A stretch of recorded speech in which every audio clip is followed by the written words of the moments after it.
Tá valendo? Não, é assim. E aí, galera? Vamos lá. Chega, né? Vai, galera, já não quero ver.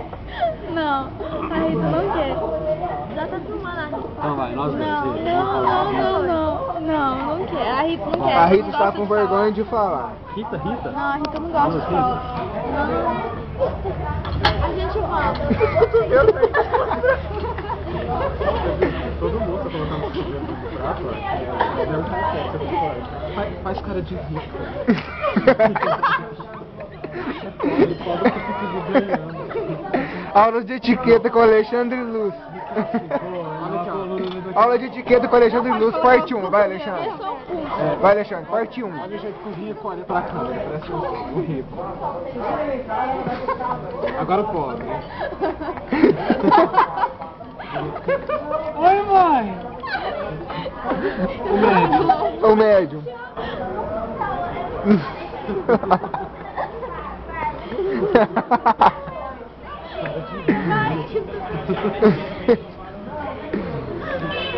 Né? Nessa bolsa aqui, nós pegamos ketchup. Abre aí, abre aí. Gente, tem muita coisa. Não tô vendo tanto de tem, mas não tô vendo ketchup. Amém, logo fique, raiva. Turma da Rita, ela gosta de falar. Não, Rita, é você. Vai, Rita, então. Não, a Rita não quer acreditar. Oi, Rita, tudo bem? Oi, Rita, tudo bem? Vai ser.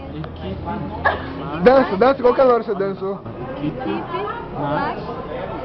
Max. Equipe. Vai. Então vai. Peraí, tem que ensaiar.